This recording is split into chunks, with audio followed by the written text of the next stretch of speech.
Hey guys, thanks for tuning in to All in Our Heads. Once again, we really appreciate all your support. Every week we get more and more listeners, and I guess we can only attest that to you guys sharing it. So if you can continue sharing the links, letting people know that you like us, you can listen to us on there's a couple of ways to listen to us. What's our favorite ways to listen, Joe? If you have an iPhone, my favorite app is the Laughable.com app. So go to laughable.com/download. It's got all comedian podcasts. Me and Mike you can subscribe to our podcast, and you can subscribe to our individual pages, and then you can get an update whenever we're on any other podcast. Like Mike was recently on Kevin Brennan's podcast, Misery Loves Company. I was recently on my friend Mike Salonis' podcast, the Sweaty Podcast. So you'd be able to listen to other things we do. So currently that's available just for iPhone. So go to laughable.com/download. And for iPhone or Android, we like the iHeartRadio app, which is a very good app. Or just go to iTunes. We're on iTunes. Yep. And that's that. And also, we have our own Instagram page. If you follow us on Instagram at All in Our Heads Podcast, we've been posting clips from the show. We post some clips from our stand-up sometimes, or just maybe a Instagram, meme, whatever we do on Instagram. Yeah, exactly. Just follow us because we need you. That's all. Yes, exactly. No, you're gonna get what you get with everybody else's Instagrams, pictures and videos. So before we get in the show this weekend, Joe has a couple of privates, so there's really no way you can see Joe this weekend, right? No, you can't see me this weekend, but if you were in the Woodbridge Township area, anywhere in that area, May 20th, I'll be doing a fundraiser for the Port Reading EMS at the Woodbridge Elks. I don't normally promote fundraisers, but this is to raise money for the EMS who saved a good friend of ours' life, James DeBenedetto, the guy who owns the comedy shop. So none of the comics are making money. Every penny of the food and drink money for the show goes to this EMS company. So please go to jjcomedy.com to get tickets for the Port Reading EMS comedy show. Yeah, please do that because James is very important to us, not only as a friend but as a booker. So go pay respect to the people who saved our they saved lives. his life and our careers. Yes, all with one defibrillator. Yes. I'll be, if you're a fan of mine, I will be in the Hartford, Connecticut area at City Steam at the Brouhaha this Friday and Saturday. What was that, the 12th and 13th? One show Friday, two shows Saturday. By me and my buddy Troy Allen. So if you're in New York, Troy Allen will be up there with me. I know we have some fans up there, so if you can come out, please do. It's great food. Not only going to be a fun show, but really good food. So come and hang. Fish tacos and the macaroni and cheese. Get it? Hey, yes. You will not be disappointed. You won't. And this episode is a pretty good episode. We talk about just talk about comedy, me bombing, me not going back to a place I bombed a year ago, and talked about Better Call Saul. We talked about suicide. Briefly. Yeah, we talked about being adults and owning homes and stuff. And, yes. And whatever. We just talked about everything. Yep. So enjoy the show. Take care.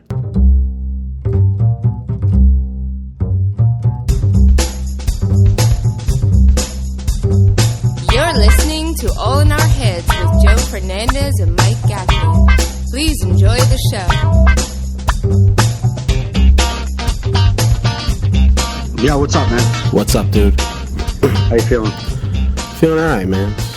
Just Sunday. Having a coffee, just chilling. Kind of like blah out. I've been blah for days because I've really had nothing to do, and it's been blah. Yeah. So, when you just have nowhere to be and it's rain, you're just like, yeah. Should I just kill myself? I don't It's a sign. Yeah. That's what I was going to post last night. I don't know if I have depression or if I just hate rain. I feel like that's what I want to ask a therapist. Be like, can we get to this? Because I want to get to the bottom of it. I'm severely depressed, or I don't like bad weather. Can you help me sort this life problem out? Maybe you just need to San Diego, where there's no weather and there's no bugs either. Yeah, bugs don't bother me that much. No, I know. It was just a Joe Conti reference. I don't know how he does his joke. I don't listen much. It's a Joe Conti joke? I didn't. Remember he does that San Diego, and there's no bugs. Apparently all the Mexicans. I don't know. Yeah. No.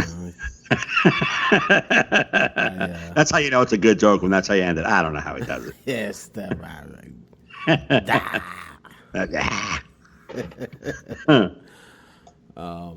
Yeah, it's been dreary. I mean, yeah, it's been a dreary couple of days, and even with stuff to do, it's just like it's just I don't know. And I don't like laying around all day. I don't like to go near my bed during the day. I just don't.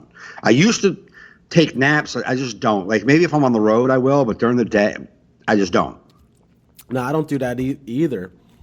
I try and get shit done, even if it's just watching a TV show series or something. I'm like, I don't know. It's like I was making fun of my grandfather. I have him in a bit about him getting up at 70 years old, waking up at 4 a.m, shower, shaving, ironing, all kinds of stuff going on. And you got nowhere to go, bro. What are you doing? You know what I'm saying? Like, why are you so ready to go somewhere?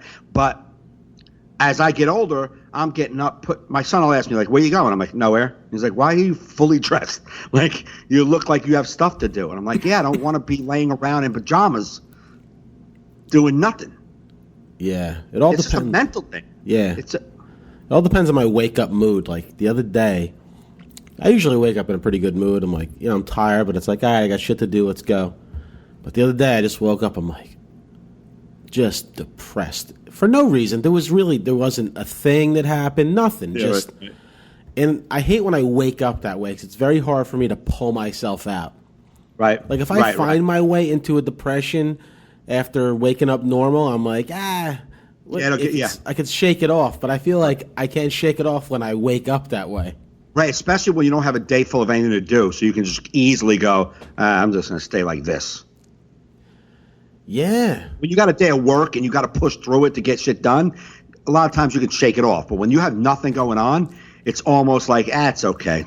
Don't worry. Just be miserable today. Yeah, and it's like, and there's nobody around. And if there's a thing, you can call someone, tell them about the thing, then they can tell you, they can talk you out of it. But you can't just call someone and be like, I'm depressed. Why?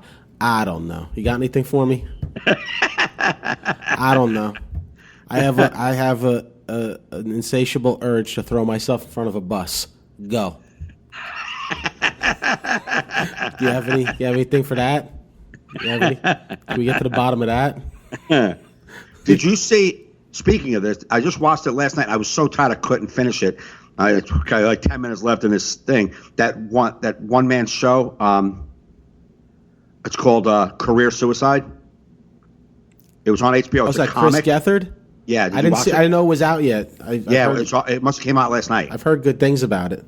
I'm just saying it talks a lot about how he's severely depressed and how he's wanted to kill himself like all his life. I should watch that today. No, yeah, I'm telling you, it was really good. Like he's like struggling, like he was on medication. He stopped doing medication. He just the whole struggles. And they said something that was amazing. He said,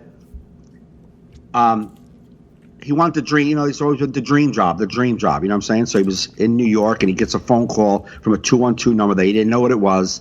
And it was Seth Meyers saying, do you want to, a part-time, we need to bring a part-time guest writer in. Do you want to come in for 2 weeks? Mm.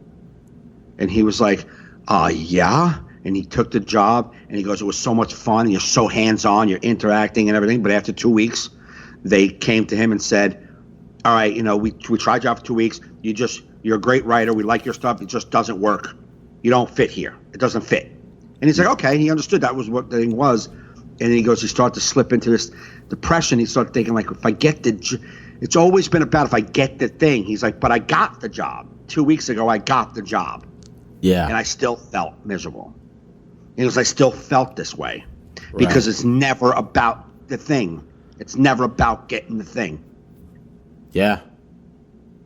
It's I just was like, you're always thinking the next big, the next thing will help me get my career, help establish me. That's what he said. Help legitimize my act. It'll help, you know what I mean? It'll help give me some credibility in this game, and it'll put a stamp of approval. Like, yes, I've been accepted. You think that job does it, and you get that job, and that doesn't do it either, because it's about you not feeling a part of anyhow. Oh yeah, I totally relate with that. I should definitely watch that. Yeah, I was speaking to someone about that, a friend of ours the other day about that. So I'm just like, I feel like I'm where you were at, like probably 4 years ago, like before you got management and stuff or whatever, maybe 5 years. I don't even know how long it's been, but it's like, what am I doing? I have a nice schedule. If you go to my website, I have a lot of gigs. Right. And I'm like, what am I doing? Where am I going? What are we doing here? I don't even know. What's the point? I don't even know if I'm in the like I feel like I'm in entertainment. I go out and entertain people every weekend, but I feel I'm irrelevant. Yes. But I said I don't even know what to do to go to change further. That. To change I know. That. I just keep sending my avails and going to gigs. Yeah. These places want to keep booking me. They're like, you do a good job. Why don't you come back? I'm like, of course. That's what I do. I come back. I tell my jokes. Yeah. Everybody laughs. You pay me. Yeah. And that really should be the prize. Right. But for some reason, it's not. Nope. It's No. But then someone goes to me, well, who's because I was like, I don't know how to get to a next level, and she goes, well, who's at a level do you want to be at? I go, I don't know. I don't hang out with anybody at any level. Right. But even when you hang out with guys who you think are at a level that you think you need to get to or want to get to, even those guys aren't even at the level we think they're. It's just no one's at any level. No one's at any level. Yeah, I mean, there's guys like Chris Rock. There's guys who are superstars, and then there's everyone else. Right. I think that's it. Yeah. And everyone else is just plugging along, trying to find a way to feel good about their career, I think. Yeah. I think that's it. Yeah. No, I know. That's what toils with. That's what I toil with recording my act. I'm like, for what? For who? Right. No one's asking me for it. That's how I feel. No one's asking me where's your hour. But then I go on Netflix and I go on CISO and I'm like, no one's asking for any of these hours too. They're presenting these people to people. Exactly. I have to get that in my head that I'm trying to present myself to people that aren't coming out to my show. Right. To my live show, hoping that this will make them come see me live. Right. You know. But like sometimes you feel like will people make fun of me for self-releasing my own comedy special? Because I see the way they shit on comics who get legitimate comedy specials. Right. Like, this motherfucker got a comedy special? Everyone's got a comedy special. And then you self-release one. It's like, who do you think you are? Yeah, right. Like, I don't know. I don't know who I think I am. I think I have an act that works, and I want to show it to people. It's about as far as I'm going with my arrogance. Most of the people who would say that don't have an hour to begin with. They don't have a really good hour. No one pays them for that hour. No one hires them to do the hour. That's the thing. Like, people are hiring you to see your hour. People have paid you to do the hour. People have given you the money. So you have a product that other people have paid for in the past, and now you want to present that product to people, other people who haven't seen it and don't have a chance to see it, don't even know who you are. Say, look at this. I do this.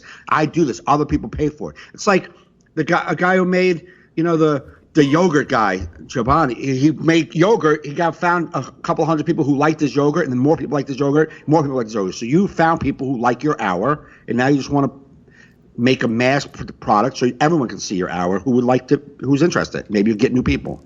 Fuck. And then I see like Netflix is putting out half hours for people that already have hours out. And then I heard some people interviewed about their Netflix half hours, and they're like, we like it better because I can just give a half hour of my best on Netflix. Right. Then I don't have to give up my whole hour. They can actually come to the club and see me do this whole other half hour. Exactly. Yeah. No, and then I'm like, why don't I self-release just a half hour? Like, why do I have to release an hour? Right. Why can't I just make my great half hour? No, your great feature set. A killer feature set. Right? Yeah. And that's what that is. A half hour is a killer feature set. And then I'm like, well, no, I can't do that because, that's definitely going to be frowned upon. You know what I mean? Oh, you're releasing a half an hour? You're self-releasing a half an hour? It's like, I don't know. Professionals are doing it. Yeah. I consider myself professional. I get paid every weekend. Yeah. No, you should. Then I'm like, then the production part of me goes, You're gonna set up all that fucking shoot to do a half an hour? No. Yeah. It's because it's such an undertaking of production Right. to even get the cameras and the theater and everything filmed. You're like, Right. you're gonna blow out a half hour? Right. No. No. So that's that. But I do appreciate that angle of doing 30 minutes, and then like there's guys who are cranking out hours and their fans are expecting new hours all the time. We don't have fans like that. We do locally. You have fans that are like your new stuff. But for the most part, when we leave this market, we're usually in front of a group of people who've never seen us before. Well, that's what I'm saying. I'm like, if I make a tape, I make a special, and then I make these like little Facebook clips of it to sell the special and sponsor the ads, but put it in areas that not in New Jersey. Right. Like in, maybe I can find some people that want to see what else I have. You know what I mean? Your pitch on this suck is very sad. like you're like, I want to put a clip out where maybe I can find some people who like me.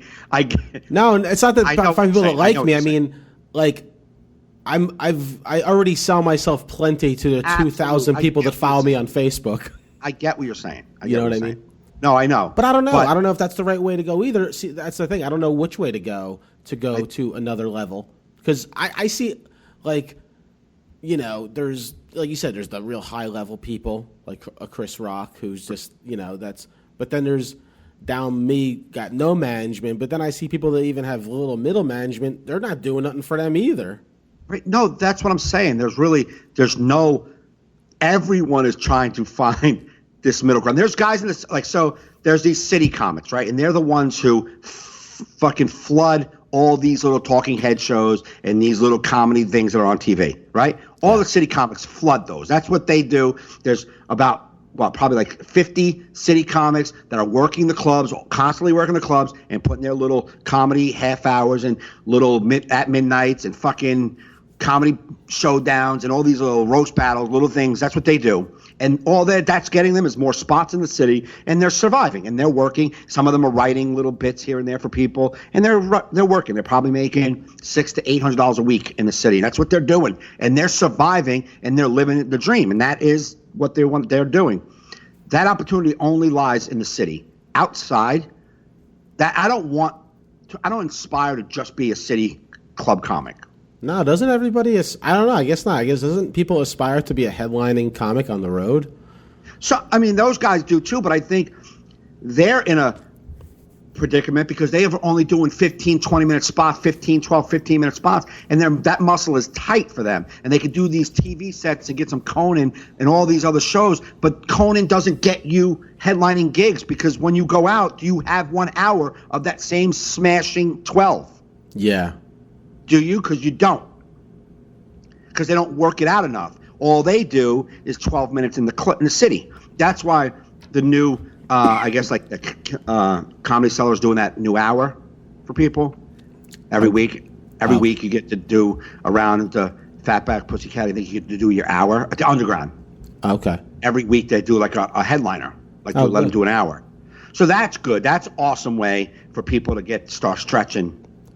Yeah. And getting an hour that they can work on the road. But I don't know. I don't know what the right answer is. I think they're looking for a way to get to the next level, and guys like us are looking. There's just nobody's at that next. I think it's just keep doing what you do, try to keep better. But there is guys who are really good at the business end of it that know how to maneuver levels. Yeah. And I don't know if I'm ever going to be plugged into that group. Yeah, I don't know. Yeah. So we have opportunities to self-produce, make our own thing, make our own way. There's guys doing it. Yeah, I gotta believe there's a way for me to make my own way. And there is. You know what I mean? Like, I just, And I think that your insecurity about what people would be thinking about you is the same as my insecurity about saying, you know what, I think I have a product to offer. I want to help maybe teach a class. Maybe coach guys, and I know people are going to say, "Oh, who does he think he is?" Yeah, you know what I mean. So it's the same feeling. Right. we have these people we put in like on this level that they like we need their approval, but fuck their approval. Yeah, I normally don't care about people's approval. You just try to always like look for a goal. Right. You know what I mean? And it's just, But my goal was to get good, and I feel like I'm pretty good. I'm good like week to week, Right. Shows fluctuate depending on environment, Right, especially right. type of gigs we play, but I feel like I'm a professional. I get the job done no matter what the circumstances. Right. You know what I mean? Yeah. But then you're like, all right, then when you get that, Right. then Oh, what it's do you do? you, You know what I mean? You're like, I don't know. this is a career. This is a thing we do that there is no roadmap and there is no, well, if you do A, B, C, and D, you get results. No, I know that. I've known that. I've known that for years, even in other industries I've been in. There's no, Right. You just do.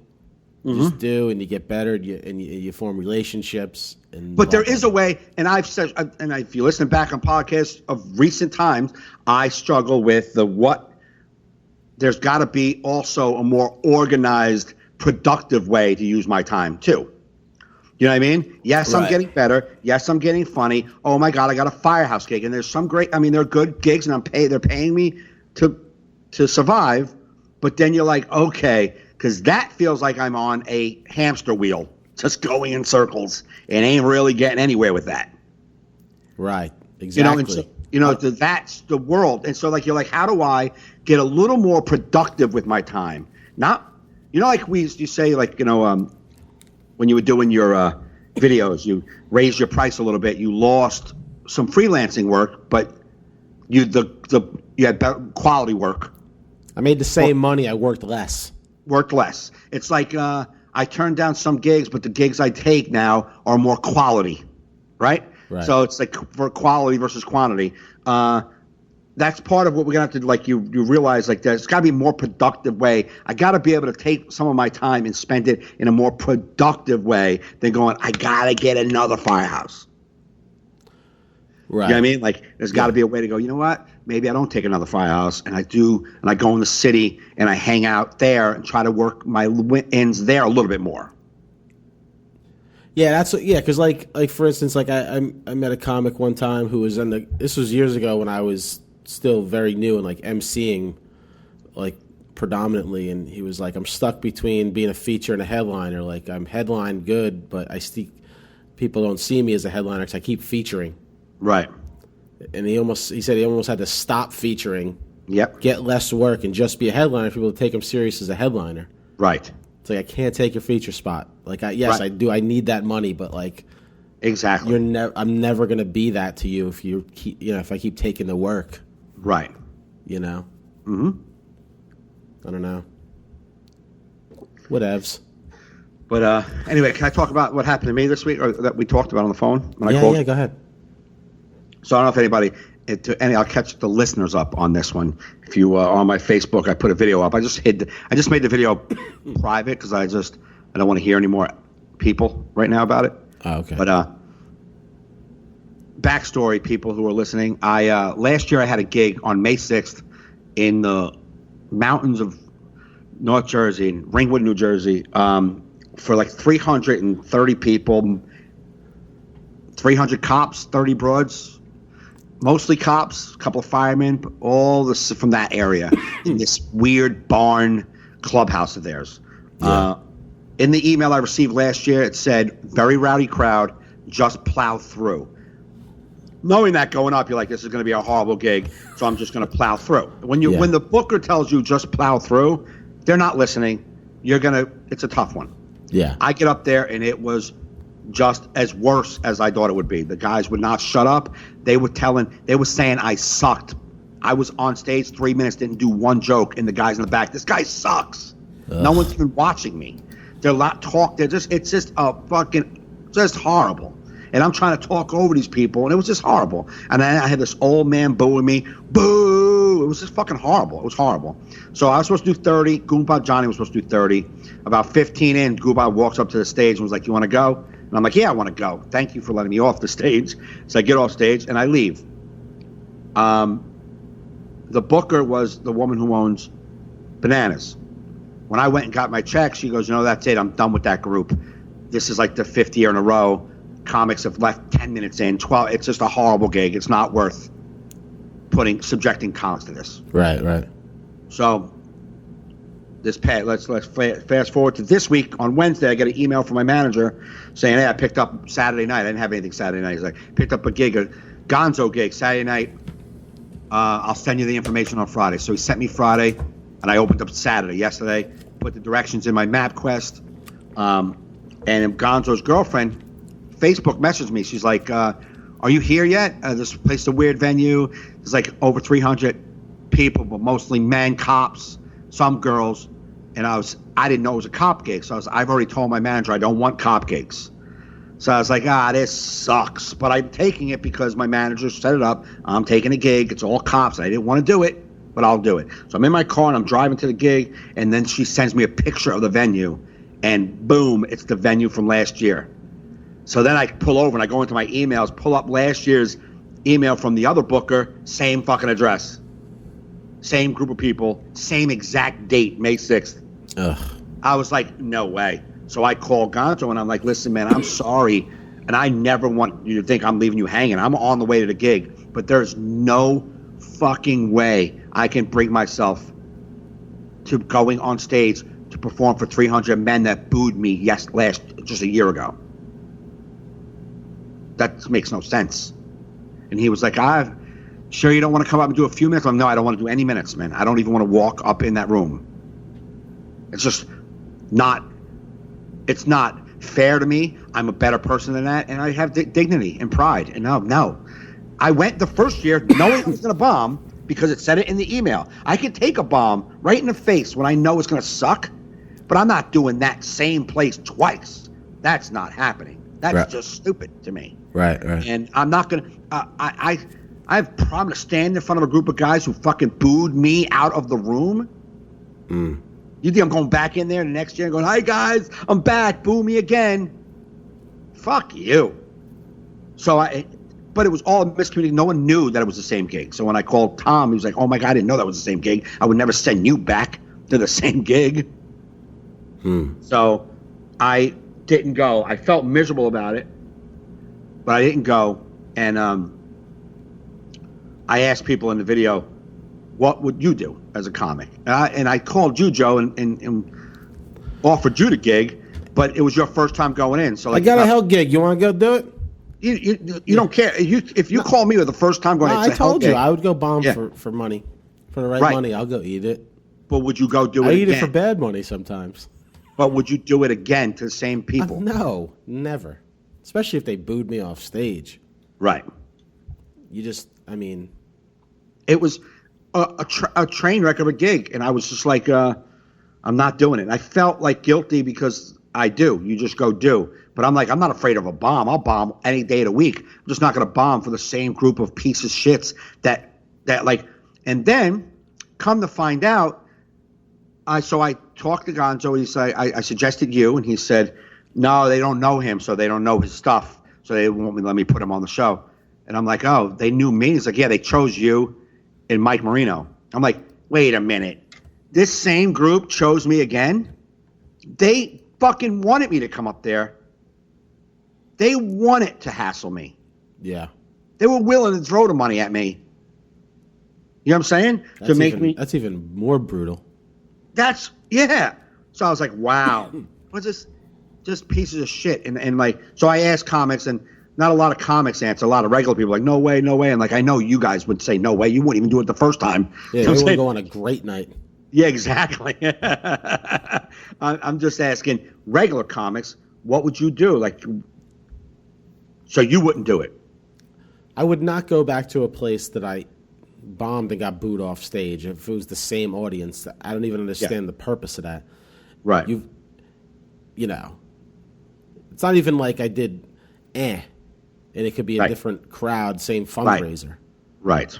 And it's only a year later. It's not like I have a whole new act anyway. Right. I would just say no. I wouldn't do it. I mean, it sucks that you had to cancel like a few hours before. Yeah. Right. That's the part that bothers me the most. But so that's what Gonzo said. I wish we would have known. I'm like, dude, if you think, let me tell you something. If I would have known that on Wednesday when I got the gig, I would have said no. Tom would have said no. Tom had 3 other guys that were off Saturday night. He would have sent one of them. Yeah. How did Tom feel about you canceling? He totally understood. Oh, that's good. Yeah, he's like, I wouldn't send you back to a gig. Right. Yeah. I mean, that's. Yeah, and I know not unless it's like, yo, Mike, they want like 10 grand to boo you.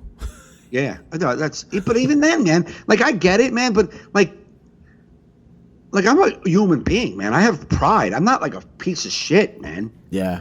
You know what I mean? Like, yeah. Just like, I don't know, man. Like going into a room that could be rough and the potential to be rough, you do that. That's what you do as a comic, and you see what happens. Going into a room that you know doesn't like you and going up anyhow, even though they fucking treat you like a piece of shit. That's degrading, man. What are you, a stripper? I know a comic who went to a beefsteak, I think Police, and he actually is a cop,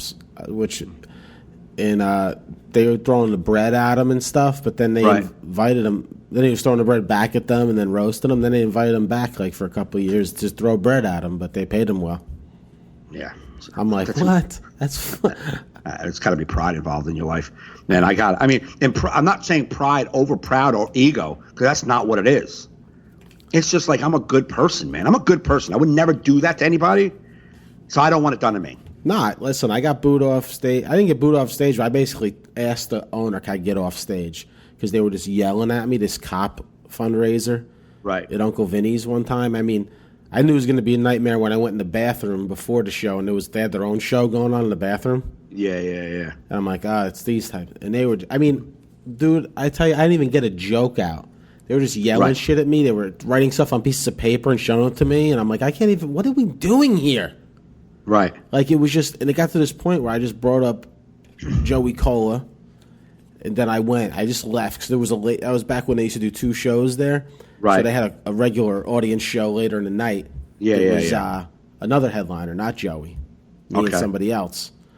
And so I just go off and I went to the local Best Buy. I'm just buying shit to make myself feel better. I'm on the phone with Carrie. I'm like, you play these motherfuckers. And I'm like, I can't believe I do this to myself. What am I? So I get back to the club. Now, I don't know what happened with Joey on stage. All I know is Joey just goes, I get there at the end and he's like, just send me my check, and leaves. Really? So I didn't even ask what happened, you know? Right. I told Dino, I'm like, honestly, no more cops. I don't want to. I don't need this in my life. So they do that fundraiser every year, but he don't book me. Yeah, no. And I had a friend I grew up with who is a cop, and he contacted me on Facebook. He's like, hey, would you do our fundraiser for our bike run? I'm like, no. Nope. I didn't tell him why. I just anytime he called me, I was like, I'm not available, and then he just stopped contacting me. Right. It's like, oh yeah, now I'm gonna go eat it in front of somebody I know. Yeah, no. I know what's happening to me there. Right. You know what I mean? There's too many alphas in the room. Yes. And I'm not even that type of alpha comic. I'm not the guy that's gonna be like, you have more alpha than me, where you can almost right, but you would think that control the environment. Like me, I'm not that. I'm not even close to that. But so Arlene was telling me a story about they used to book another gig for cops, and it was like this big venue in Burgerfield, this big place in Burgerfield. They booked it every year, and the guy wanted Dom Irrera, and they're very good friends with Dom Irrera, so they got Dom. And Dom ate it. He came off stage shaking, like his body was shaking. He was pale white. He said, get me the fuck out of here. Yeah. They were horrible.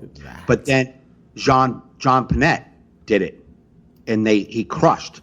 And I'm like, the reason is Dom Irrera is he might not be an alpha male, but he's got that attitude of an alpha male.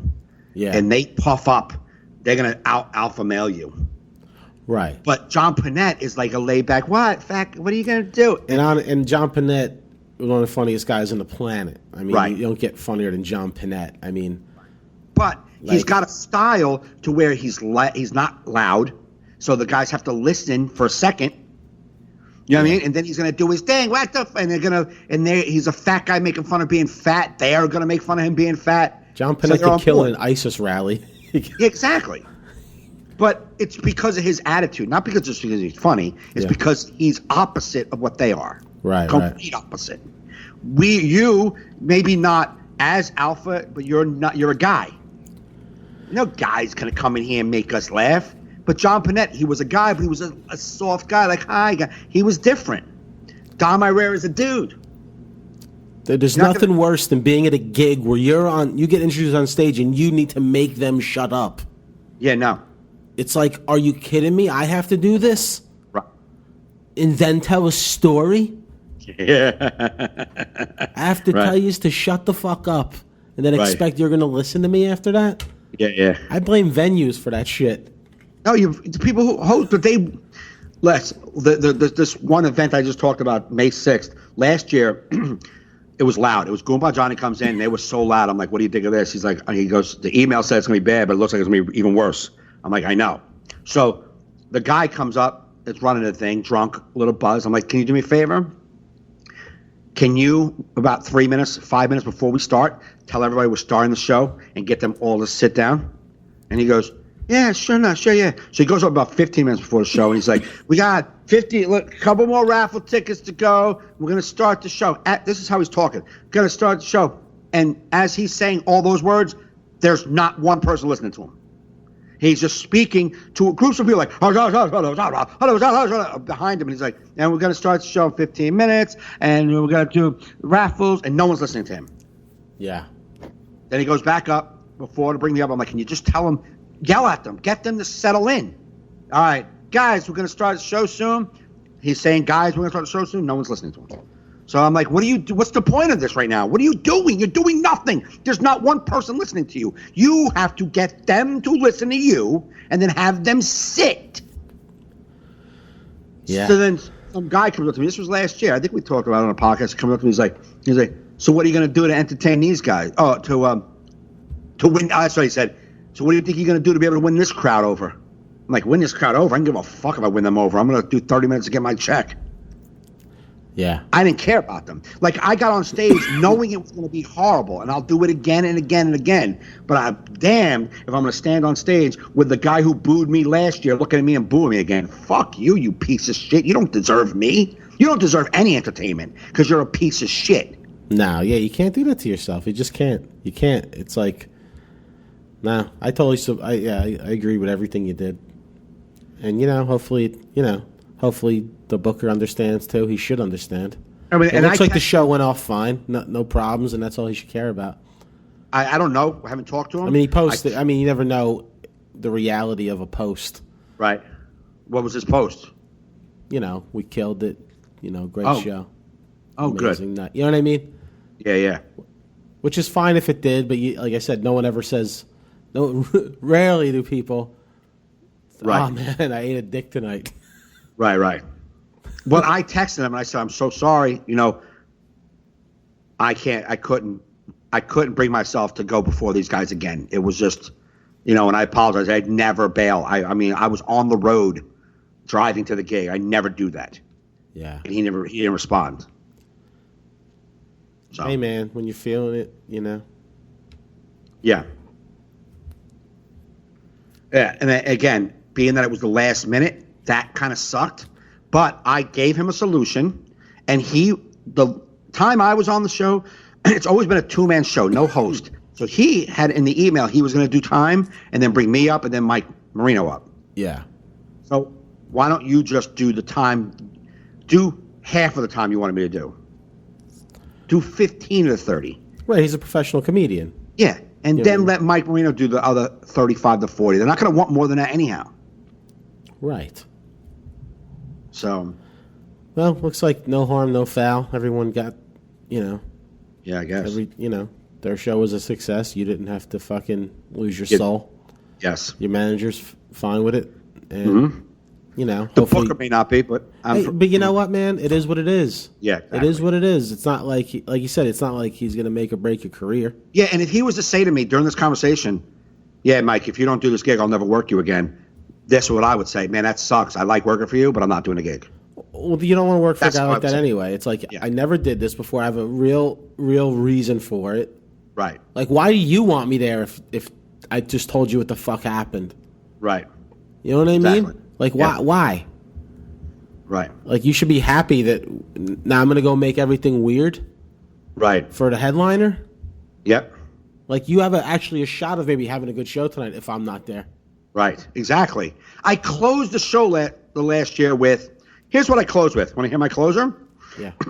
There was a group in this 300 and something people. There was a group of like younger, like I guess younger cadet firemen, younger people, like not younger, but like in their early 20s with a couple of their girlfriends. So it was like maybe like 8 younger people, and they periodically listened and laughed. But then they were caught up in the loudness too. But when they listened, they laughed. They listened and laughed at me. Yeah. So when but mostly it was just riffing and doing crowd work because I could not do any jokes. They didn't do any jokes. Mm-hmm. I didn't get to do not one bit of my material for 15 minutes because there was no way. So these guys were booing and heckling none of my jokes. Like if they were quiet and I was doing my jokes and it wasn't working, that's on me. I own that. But I didn't get one joke out. You know, so I'm talking to these kids, and I was like, you know what, guys, I'm out of here. And the young guy was like, oh, these guys, they suck. They're missed out, man. You're a funny dude. And I was like, yeah, I know that. I said, you know why they are like the way they are? So you're young and you got a lot of hope in your life. You got a lot of stuff going on. These dudes have been sitting here the entire night contemplating all the wrong decisions they've made to end up in Ringwood, fucking New Jersey. This is a miserable existence for these people. This is what their life is. They're in Ringwood on a Saturday. Pathetic.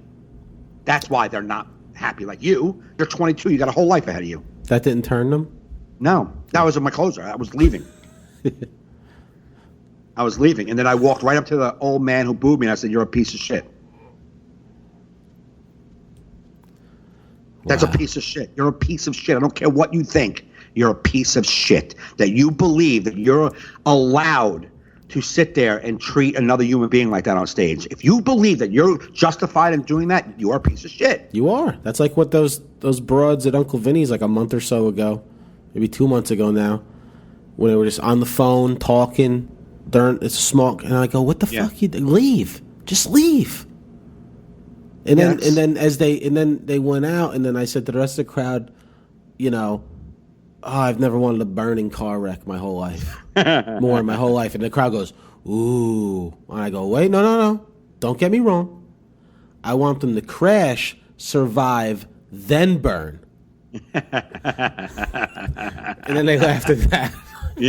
I had to make it a little worse. Like, right. No, I don't want them to. No, I don't want them to feel every burn. That's how much I don't like them. And am I overreacting? I think I'm underreacting. But I just, in the moment right now, can't think of a worse death that could happen now.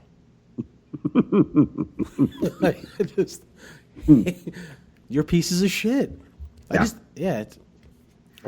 Sometimes I wonder, like, because it's way more prevalent in comedy with people just like fucking like being dickheads, right? And I definitely think, and a small part of it is that there is so much comedy that I feel like at this point, if you say you're a comedian to anybody, they probably knew 10 people in their life that have either tried being a comedian or there's so many comedians. Right. Like, how the fuck? So I don't even think it's a respected art form. No, it's not. So I think people come in, they're like, we can do this. Why do I think I can do it? Because my dumb cousin Tommy does it and invites me to his shows on Facebook. Right. And that's why I'm giving you no respect. Mm-hmm. You know what I mean? And I really...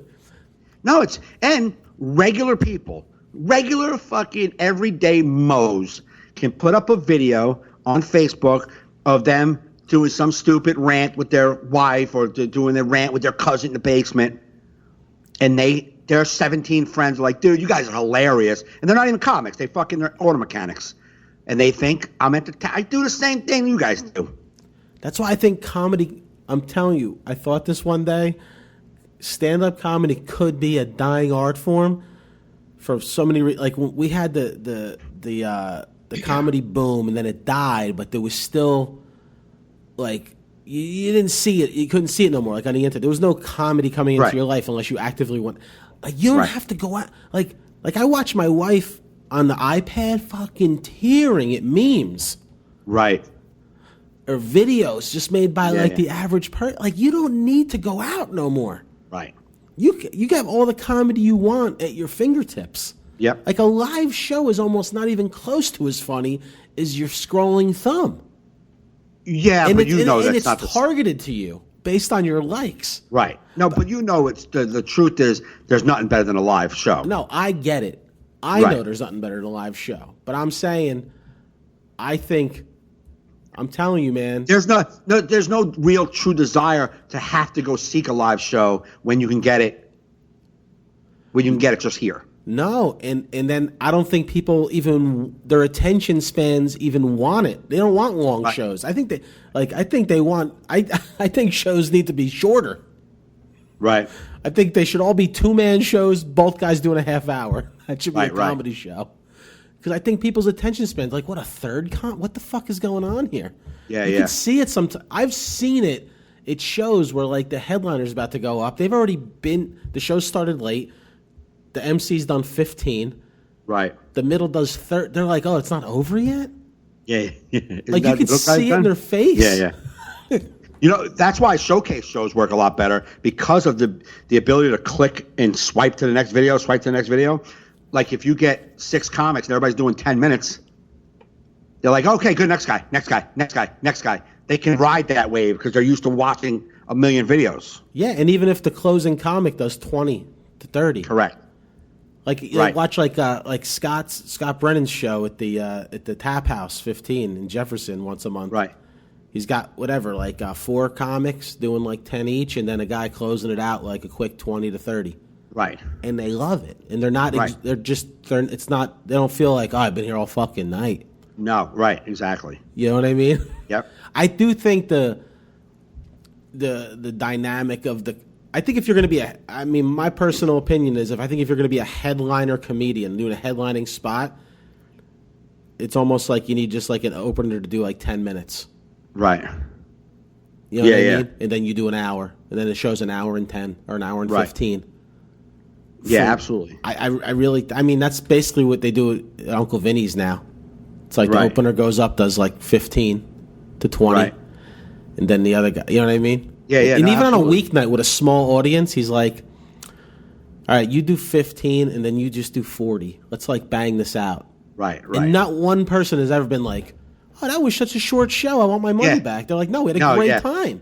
Yeah. I've never heard anyone complain about why was it over so fast. Right, because it's like Yeah. we're a small crowd. What are we gonna just, Yeah, you got to make this long. Exactly. No, I get it. No. No, but the reason why they put, the reason why it's a half hour so they can sell more drinks and food. That's why they stretch it out at an hour and a half show to sell more food and drink. No, I get that. That's why it's so long. But I think you're right. Like in a club show on the road, if you did a 2-man show and let the host go up and do 20 and you do the rest of the time, do 60 minutes or even 55 minutes, that's an hour and 15-minute show.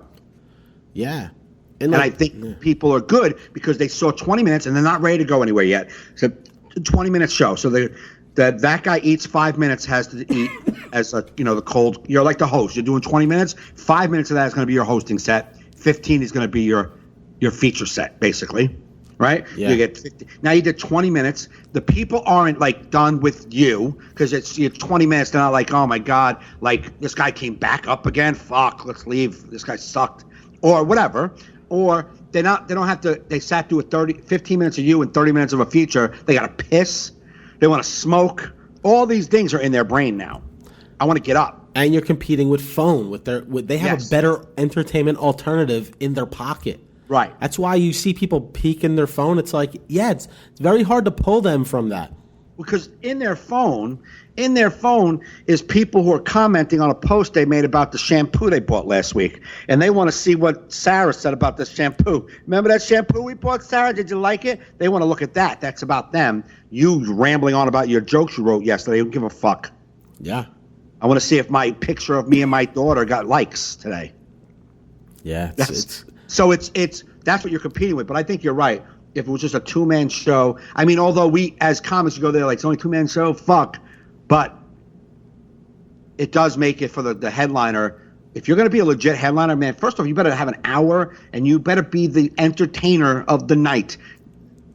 You better have fucking entertained them. Or you could have 3 people on the show. I've been on shows in the past with like Nick DiPaolo where he's like, I don't care. I want to be on stage in a half hour. So whatever you guys want to do to split the time. Okay, right. Like if the show starts at 8, he wants to be introduced at 8:30. So Right. we're both doing 15. Is he doing 10? I'm doing 20. Right. If we start late, our times are getting cut. He wants to be on stage at 8:30. Yeah, and that is because he knows that he doesn't want the energy of his audience drained for him to do an hour. He doesn't want to. Yeah, because if you have 45 minutes of comedy on before you have to do 45 minutes of comedy, Right. it sucks. No, it's absolutely. You know? Absolutely. Especially No, when they don't know how to like put together a show where it's like, oh, you just booked someone in front of me that does like every topic I do? That's cool. Yeah. I'm glad I got a half hour of everything I touch on Right. before I go up. Yeah. Perfect. Like when I book a convention, if I get a headliner, I'm trying to get a feature that's totally different than that guy. It's completely opposite. Just totally different. Yeah. You know? Yeah, not 2 guys talking about politics. No, but I do think comedy is going to have it's got to have some sort of, I feel like I see it changing, just the way the audience interacts.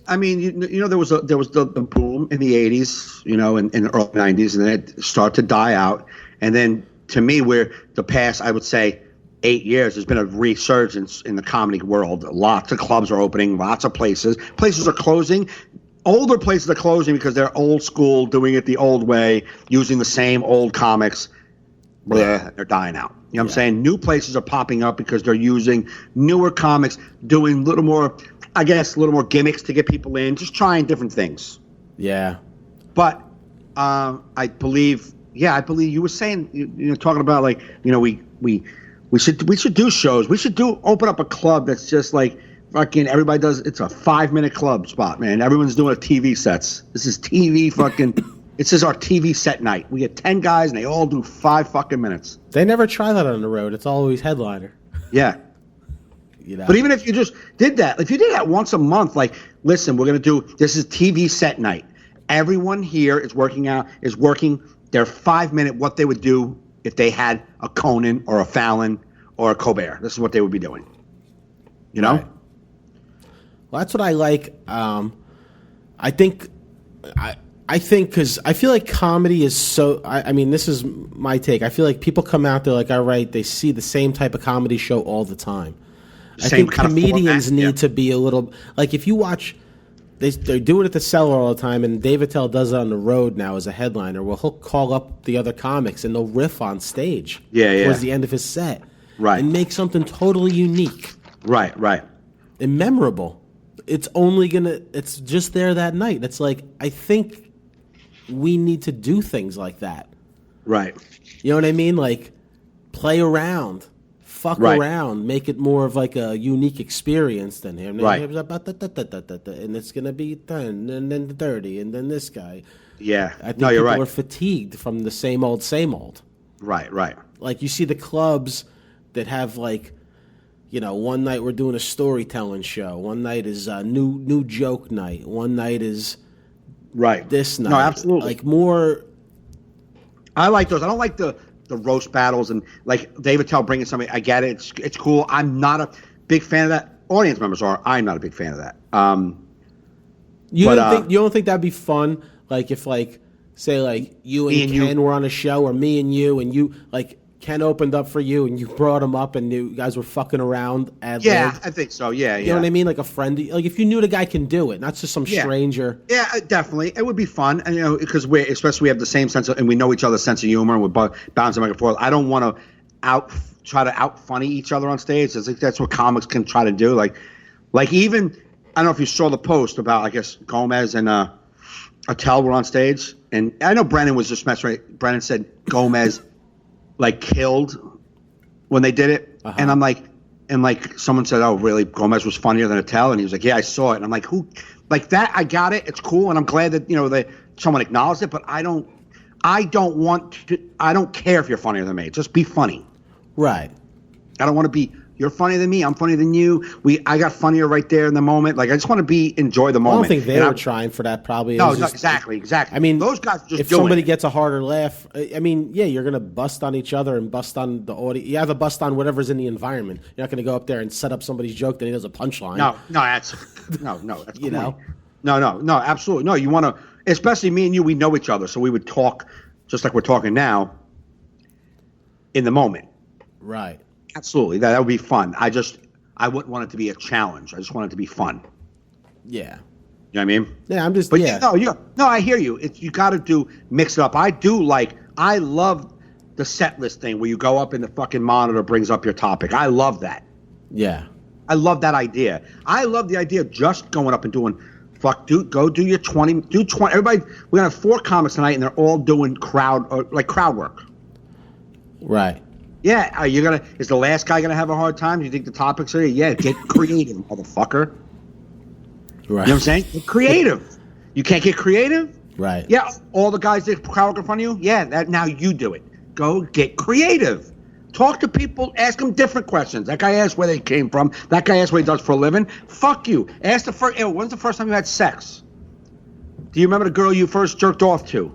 Something. Get creative, bro. Right. You know what I'm saying? Like, dig. I would love that. That kind of show isn't fun to me. I want to have, yeah.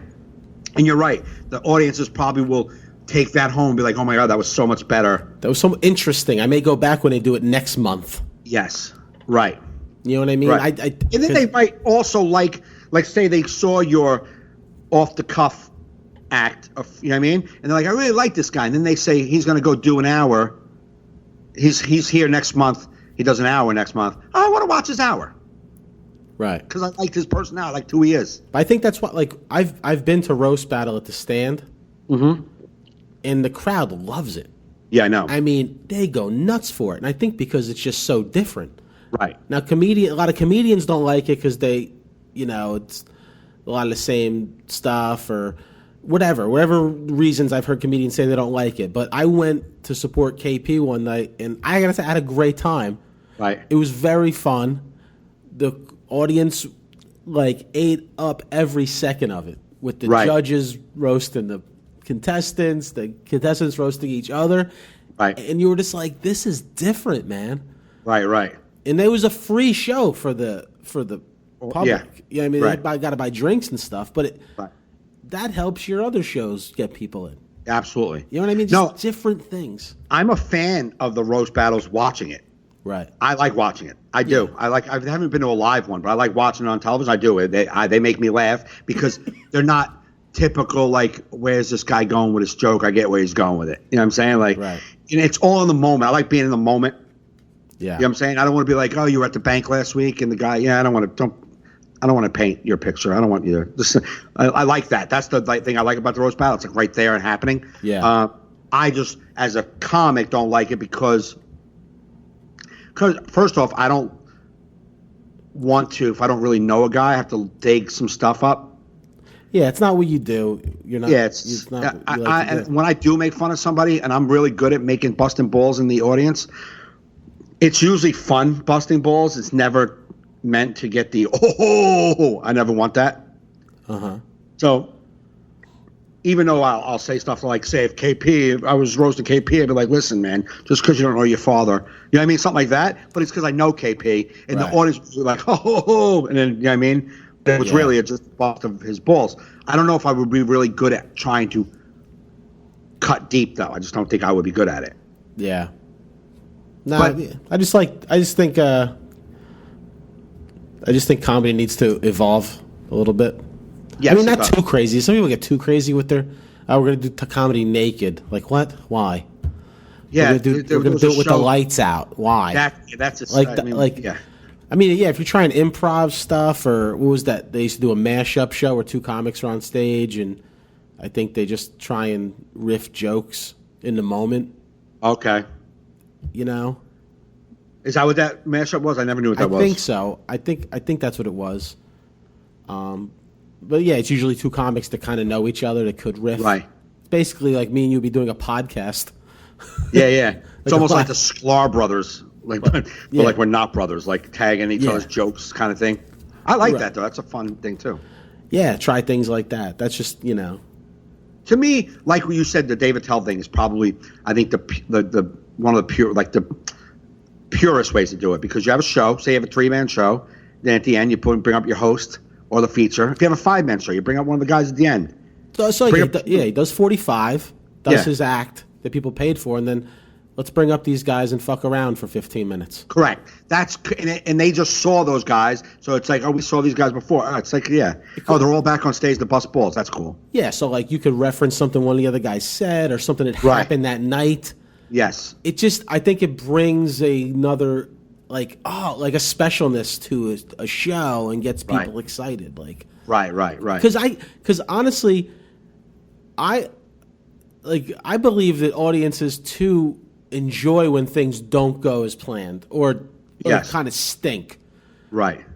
Even if you don't acknowledge it, you know what I mean? Right. Yeah. Just the thought that it could crash and burn or it does crash and burn, gives it a little of edge and fun to it. But I think that also goes back to the ability to sell it as an organic moment. Like, if you're a really good comic, you can do your 45 minutes and that audience thinks that you just came up with all that shit. Right.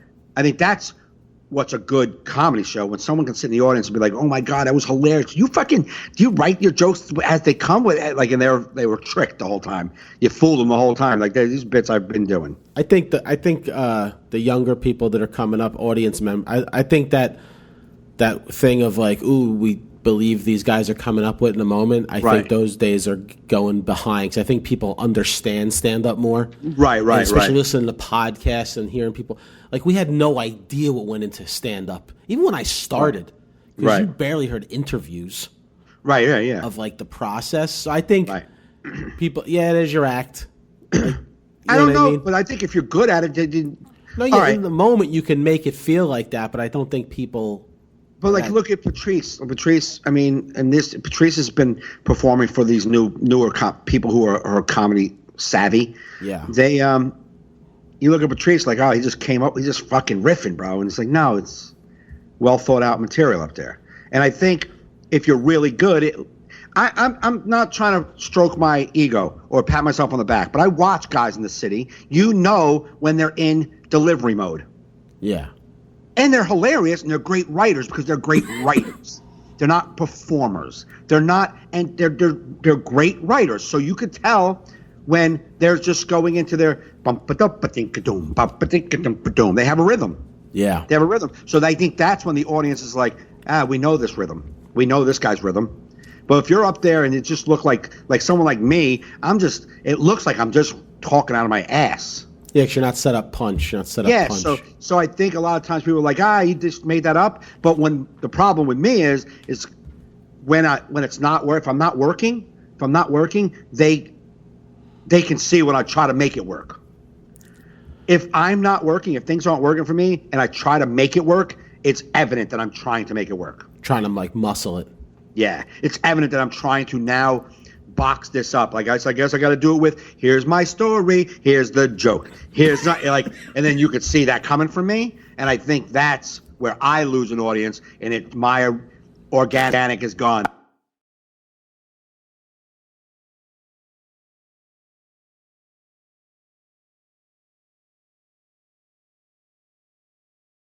Okay.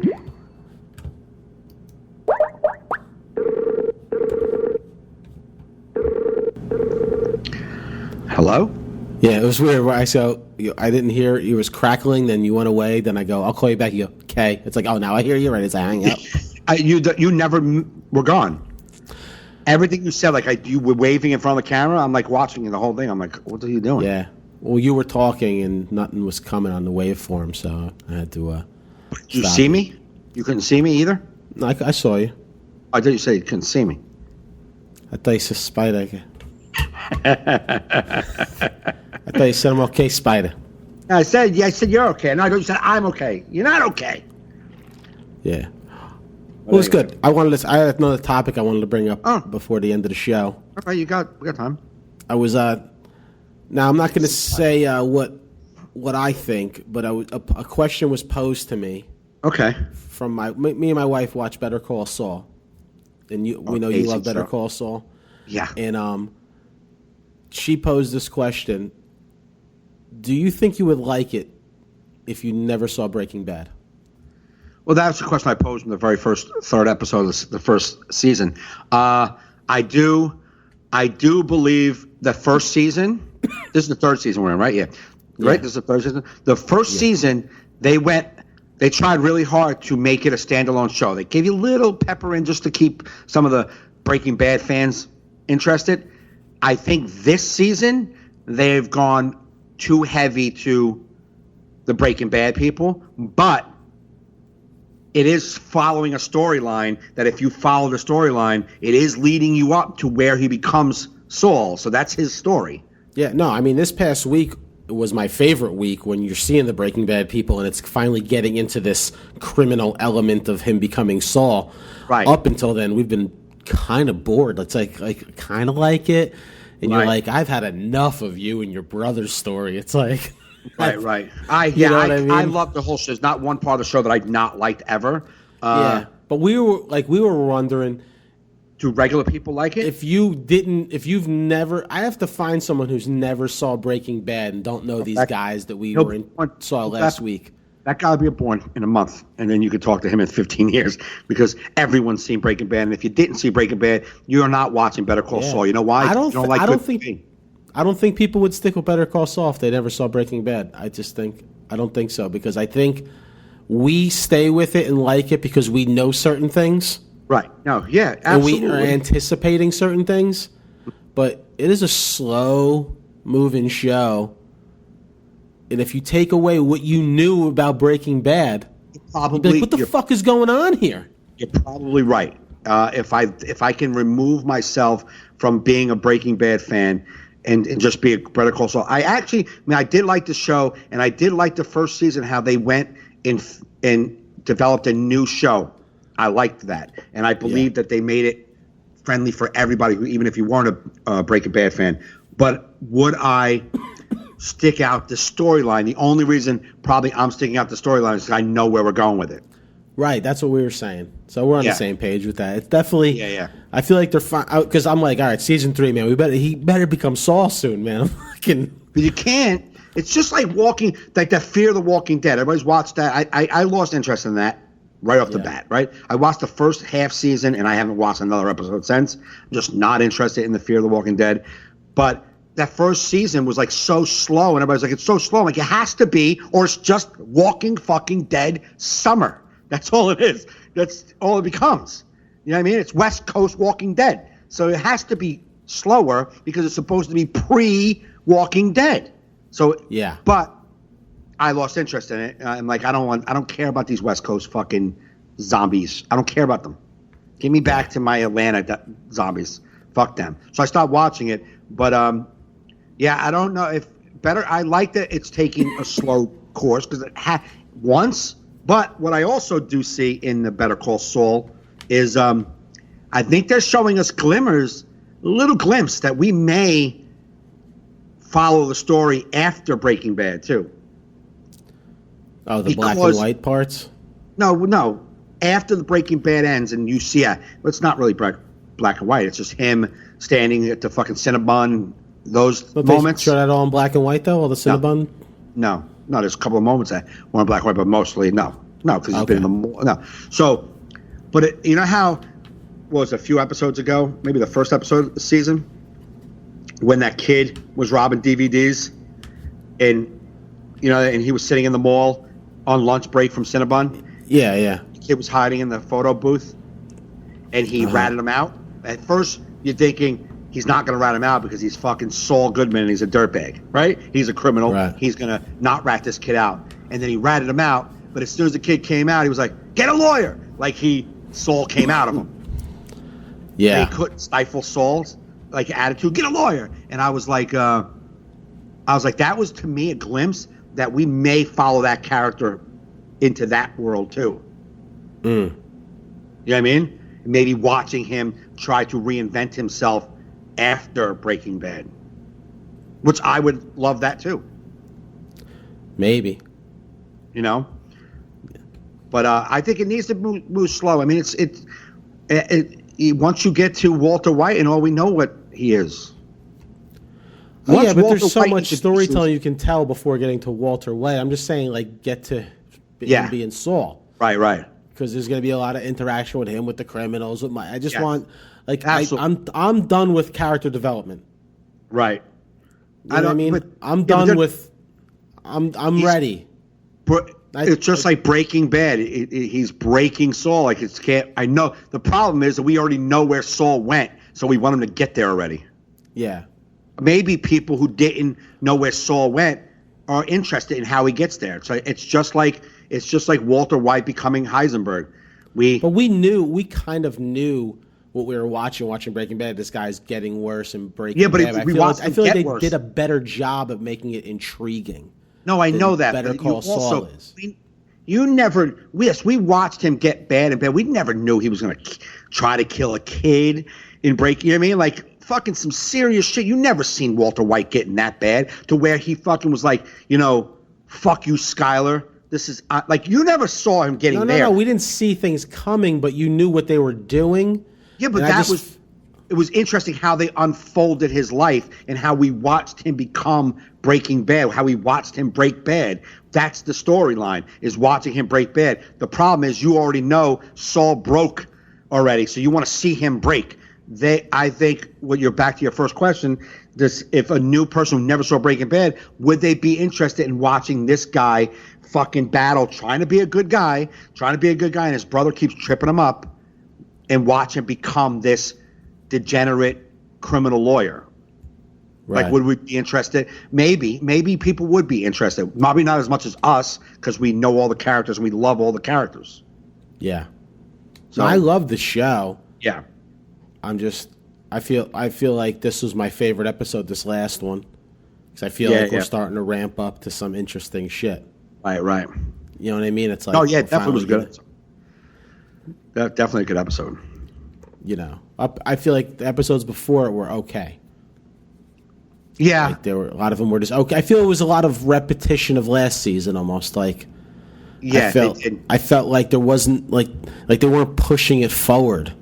Like it was like I get it, I know. Like that's what I was feeling.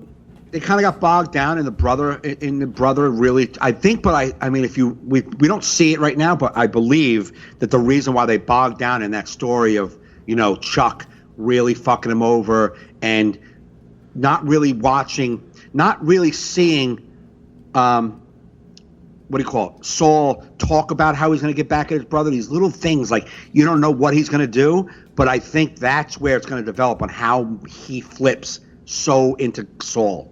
Like, yeah, I think that's why they're making it set. Like, it looks like Chuck has got the upper hand in this whole situation.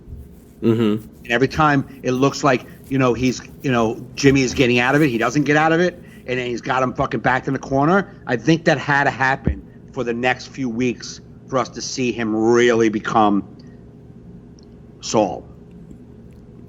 I love Mike. I can watch a show on Mike Ehrmantraut not talk for an hour. Just his facial expressions of his frustration with life. Mike. Oh yeah. Oh, Mike's like the best character in the show. Best character. He is a phenomenal actor because he doesn't need words. He sucks his teeth at the right moment. He's always like, he's fucking perfect. Just one suck of the teeth, and I know he just said a lot. Yeah. Yeah, he's great. I love him. He's my spirit animal. That's a good show. Great show. I started watching Billions. I finally went back and started watching season 2 just ended. I liked it. I'm 5 episodes into season 1, and it's a fun watch. Okay. It's just like an easy, fun show to watch. Okay. Yeah, Paul Giamatti's in it. I mean, that guy. Yeah. Anything he does is great. He's great. And the broad from Sons of Anarchy's in it, and I love her. She's gorgeous. Oh yeah. Yeah, the one who played Jax's girl. I watched Son of Anarchy. Was not even intrigued at all. Yeah, well, she's good in this, and okay, she's very nice. Nice on the eyes. She's swell. She's swell. Yeah, and What that's else? that, There was man. another show I wanted to talk about. It's over. It's gone. I can't think about it. There was something on HBO. Well, I talked about the Suicide Guy. You should watch that. It's called Career Suicide. Oh yeah, I want to watch that. I didn't know that was out because Yeah. one of the camera guys we use at the studio. He does camera on Chris Gethard's TV show, Oh, okay. What show was that? the Chris Gethard Show. But what channel is that on? IFC or something? No. I'm not sure what channel it's on. It's really popular. I think it started off on a public access channel, Okay. and then it got huge He's a Jersey kid. because Yeah, he right? was he was able to. Okay, now it's on. Now it's going to be on True TV, Okay. but it started off I think on New York One. Oh, okay. Let's see. I'm trying to just because it was on Fusion. After that, Okay. yeah, he started off on cable access, Oh, wow. and then it moved to Fuse. So yeah, you could do it if you have Yep. a good show. You could put Yep. something on Access TV, and Yep. if people dig it, because he was getting nothing, then he just Right. made his own show where he produced everything. Because cable access, you could just get the studio. It's up to you to make a good show. Right. That's like what I always tell people. It's like, I just need opportunity. It's like, bro, it's the internet age. There's so much opportunity. If you have a great idea, you can actually make it. Right. You can No, make exactly. fans Yep. like never before. Just you Right, probably so I don't have think- great ideas. That's yeah. Or you have a great. You're an idea guy, but you have no follow through. Follow through. A lot It's of a lot of ideas. work. Like Yeah, a lot of work. I saw him interviewed. I mean, the amount of work just to do this cable access show, Right. to produce it and get. I mean, you're working long ass days for who's making no money. Right. Tell someone now you're not going to make. You may not make money for 4 years, but you're going to do a weekly show. Right. Most people would hightail it out of there. Right. Oh, it's going to be on cable access. You're only going to reach probably a couple thousand people a week in one area. Right. Yeah. In Brownsville, Yeah. if they put it on Channel 3. I think he did the right. I think he had it call like people call in, and he would like Oh, really? talk to them. So it was like an interactive show. So people would Right. watch the show and Okay. could call in live. So it was a live Okay. show on top of that. Right. Wow. So yeah, I give that dude all that. That's someone who's inspiring because he made his own career. Right. When I saw him interviewed, it's like he made it. Like they Right, weren't right. giving him a show. He made his own show. Right. You know. Maybe that's what the last 10 minutes, I could not keep my eyes open, so I passed out. So who knows, the last 10 minutes might have got us to where he is today and how he became. I missed the first 15 minutes. I only call it like the middle, and what I saw was really good. So, Yeah. and I was like very inspiring. Maybe if I watched the whole day, I could explain how he got to where he is and maybe the revelations that he had that he is in control of his destiny as long as he feels great about himself and what he's doing. That should be it. I know the problem is we all need money to make a living, right? Yeah. We all want to pay bills. We want to go on a vacation here and there, have a decent vehicle, be able to buy a pair of sneakers every few months. Yeah. Just little stuff. You know what I mean? I don't need a bill. I don't need a house. I don't want a house. I don't ever want a fucking lawn. It's not anything I've ever wanted. You know what I mean? Yeah. And I'm talking, I did in my 20s, I wanted the perfect home. I wanted a home, wife, and kids. And a car, 2 cars in the driveway, and a career. That's what I wanted my whole life. Yeah. Until I took an open mic. And none of that was important again. How insane that is, I have no idea where it all went. But not one of that became important again. I didn't want a house. I didn't want lawns. I didn't want a wife. I just wanted to make people laugh.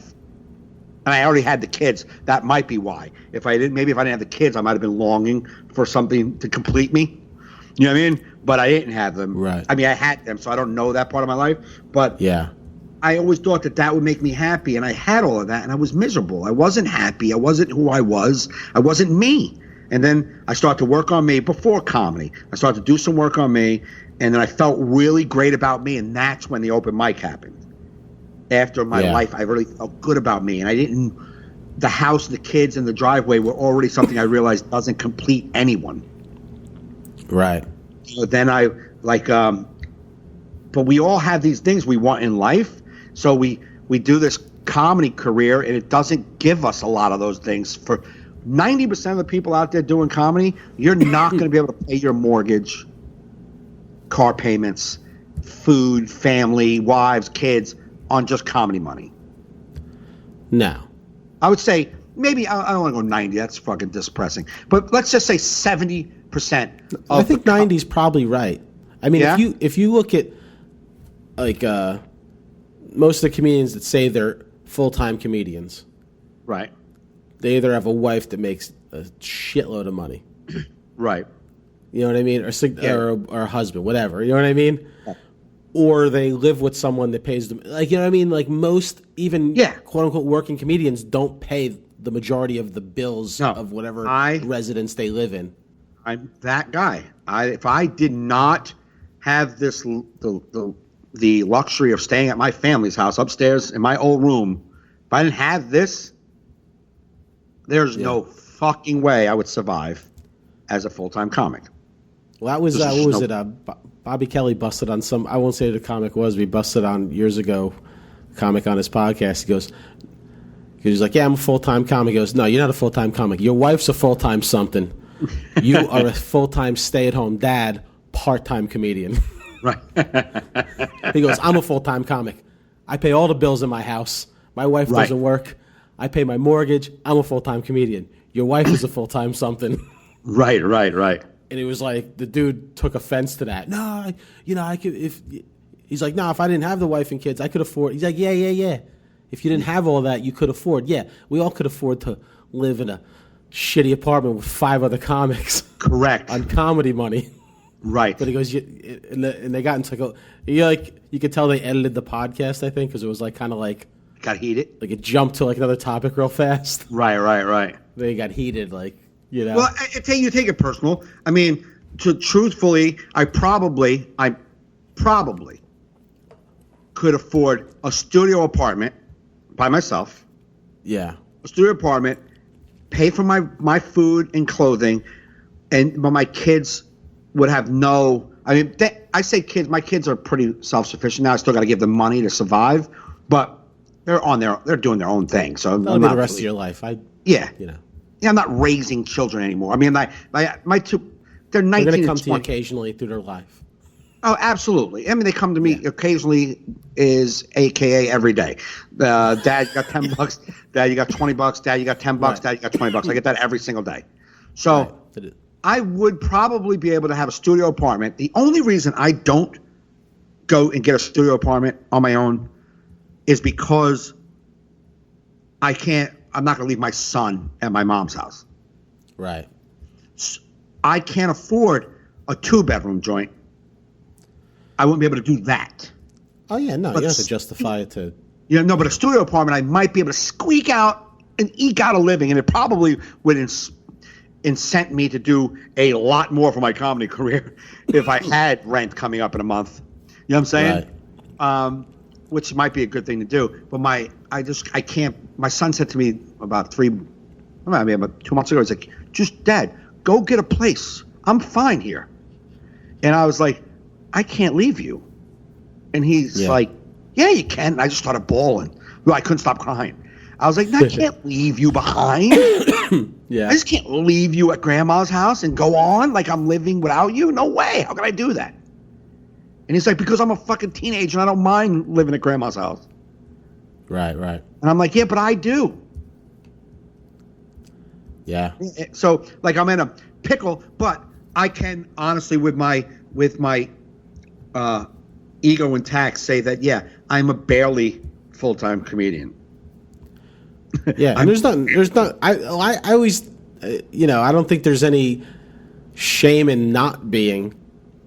No, I know. I remember because I used to find that because I did want the house and I like things. So that's why I never ditched working in TV to try and just do comedy and struggle because I like having a home and a yard and right. And I remember one of the best things for me was when we got to open for Sebastian Maniscalco at Foxwoods. Right. And we're in the green room, and he was asking me, "You have a job?" And I'm like, "Yeah, I work in TV because he goes, I always had a job, man. He's like, I couldn't live like other comics. I needed insurance. I needed things. Right. Like he couldn't do it until it like replaced the other. Right. But it was cool for me to hear a guy of That guy's level. that too. He lived that. You Right. know No, what I there's mean? absolutely. That's the great thing about stand-up comedy. There's people who are doing it a billion different ways. Right. Right. No, 'cause I used to be insecure about it. Absolutely. I used to be insecure about it. But I'm like, I'm sorry, guys, but I actually like working in TV. I like doing video. But you got lucky because Yeah. you have a job in your first career path. That was Right. your first passion, film and Yeah. editing. That was It's your still first a passion of mine. Absolutely, but it's still a big passion of yours. So you got lucky, and I'm not saying that's why. But if you had a job at Home Depot, Yeah. where No, you were a manager of the window department, you'd be like, "Get me the fuck out of this." Oh, I make just enough money to eat. I'm out. See ya. Like fuck. No, Like, I would totally if I was no. That's why I don't see no shame in right. what you do.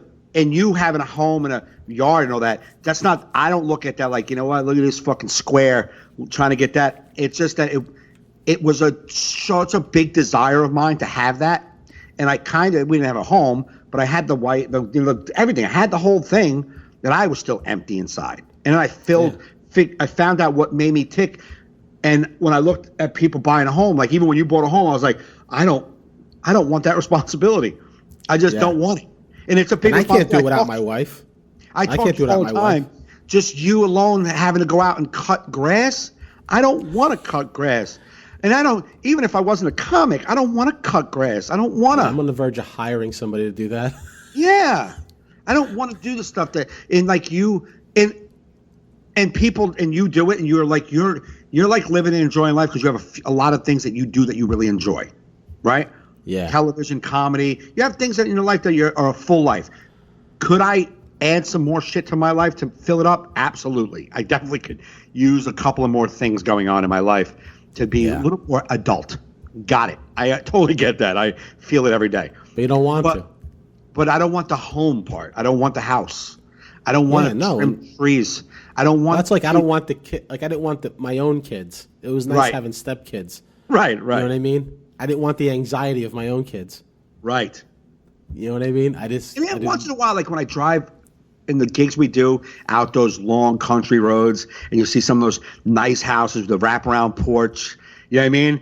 And like, it's like I wouldn't mind a house with a wraparound porch. That'd be nice to come home to. That would be nice. Yeah, sure. So absolutely, I see that too. But then I go, I don't want to cut the grass, man. I don't want to cut the grass. I don't want to paint the fucking living room because I don't want to. Listen, if I didn't have a wife, I would be in a 1-bedroom condo. Right. So like, if I'd have the kids, I would be I would be probably on your couch in that 1-bedroom condo. I mean, I couldn't even afford my house without I could afford my house without my wife if I didn't want to eat food anymore. That would, like, I could pay all the house bills and the mortgage, but I'd have to grow my own food in the backyard somehow. I have like a little garden back there, and I'd look very skinny. Be like, Joe, Anybody want a tomato sandwich? Would you like a tomato sandwich? I don't have any bread. Yeah, can you bring your bread? I got tomatoes. Yeah, I got tomatoes.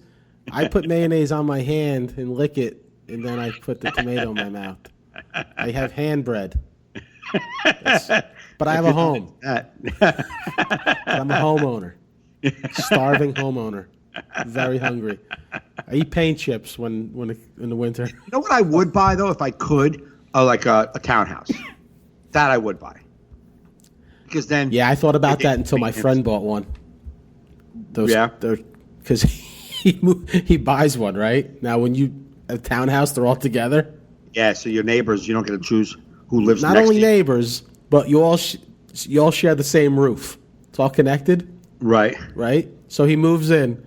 3 months after moving in, they're like, we have to replace the roof. Everyone's got to split it evenly. He got a bill for like $10,000. Really? Yeah, because you all It's a shared thing. So he was living there 3 months. I thought And then that had to wasn't add- part of your maintenance bill that they take care of the fucking No, property maintenance that cuts the grass. That and cuts the grass plows. and plows. This is a roof. Needs a new roof. Oh, okay.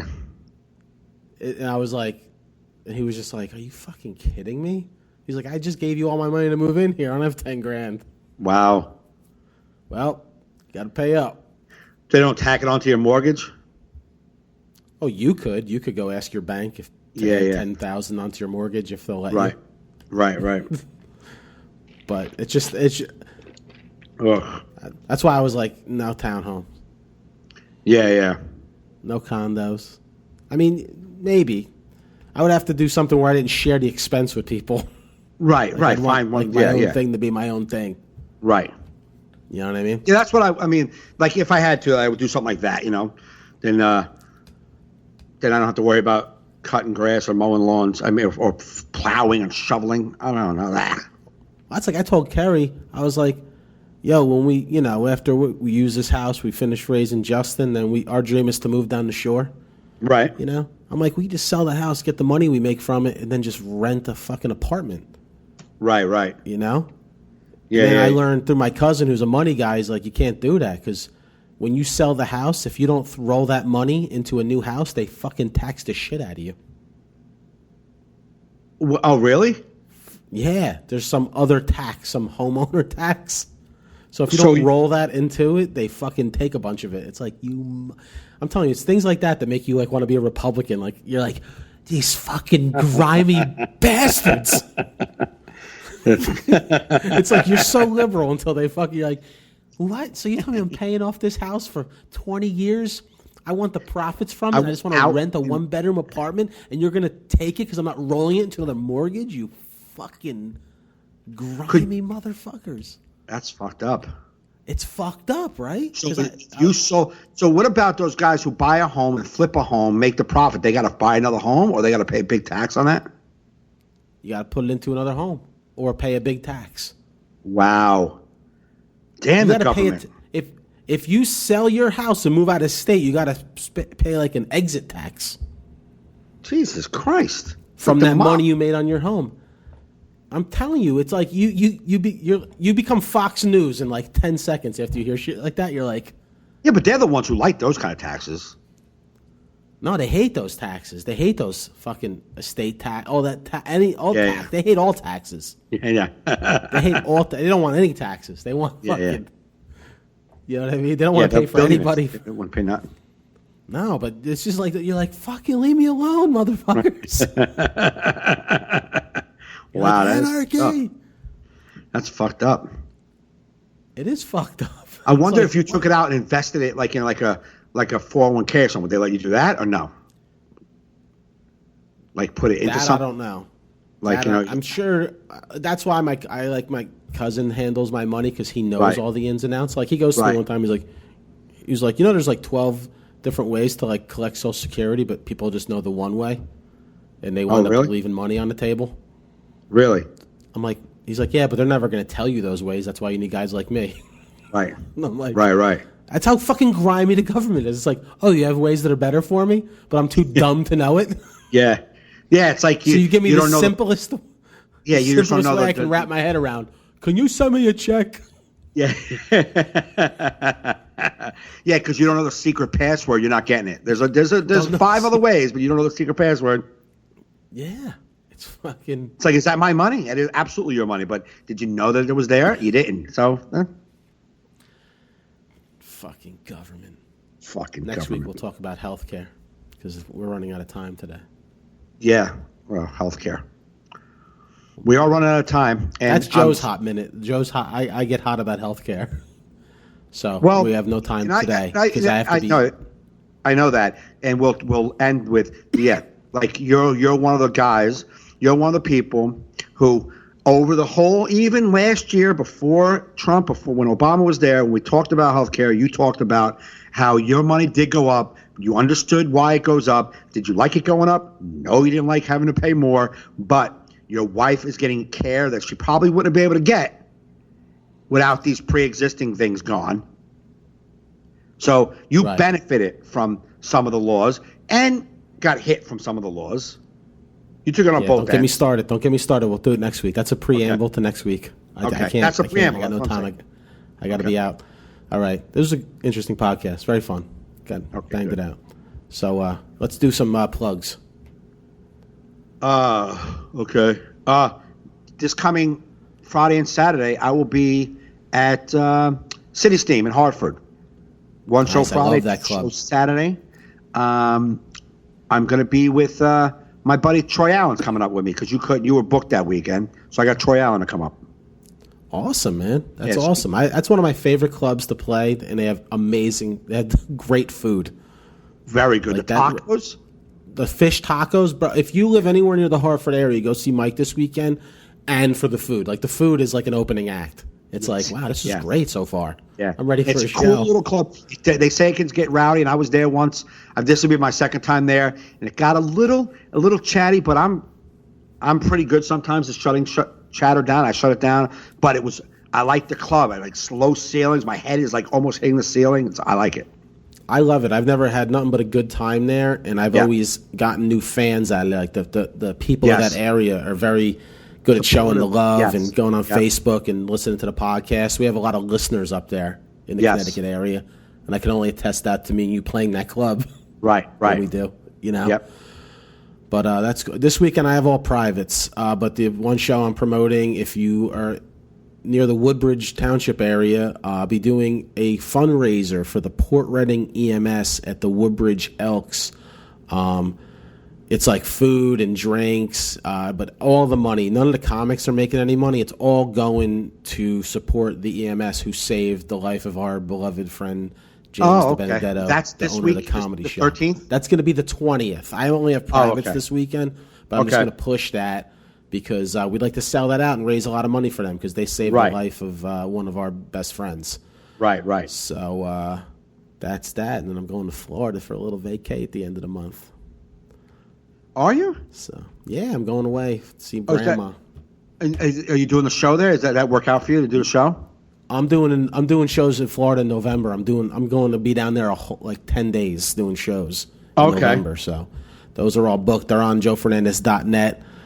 In November, I'll be in St. Augustine the weekend of Veterans Day, and then the following weekend I'll be in Cocoa Beach for 3 nights, and I'm trying to get some one-nighters in between to fill in. Okay. So we'll see what's up.